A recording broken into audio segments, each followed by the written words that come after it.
राजा दशरथ अयोध्या के इक्ष्वाकुवंशी राजा थे, जो भगवान राम के पिता और एक महान योद्धा थे, जिनकी कहानी में पुत्र प्राप्ति के लिए तपस्या, श्रावण कुमार के अनजाने में मारे जाने और कैकेयी के वरदान के कारण राम के वनवास की घटनाएं शामिल हैं, जिसके दुख में उनका देहांत हुआ।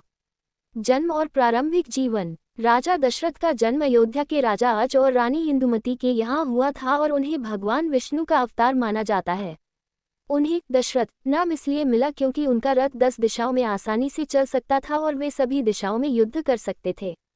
उनके बचपन में ही माता पिता की मृत्यु हो गई थी और उनका पालन पोषण महर्षि वशिष्ठ ने किया था।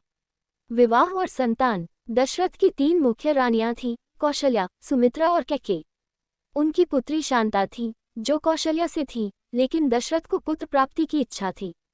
संतान प्राप्ति के लिए उन्होंने पुत्रेष्टि यज्ञ किया, जिसके फलस्वरूप उन्हें राम, लक्ष्मण, भरत और शत्रुघ्न जैसे महान पुत्र प्राप्त हुए, जिसमें राम भगवान विष्णु के अवतार थे।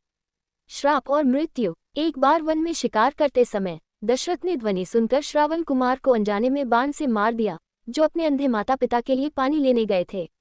श्रावण कुमार के अंधे माता पिता ने दशरथ को ये श्राप दिया कि जिस प्रकार उन्हें अपने पुत्र वियोग का दुख हुआ, वैसे ही दशरथ को भी पुत्र वियोग में प्राण त्यागने पड़ेंगे।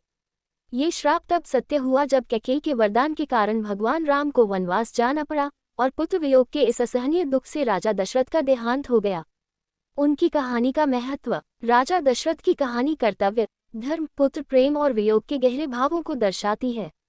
ये रामायण की एक महत्वपूर्ण कड़ी है जो भगवान राम के जीवन और उनके वनवास के पीछे की पृष्ठभूमि को स्थापित करती है।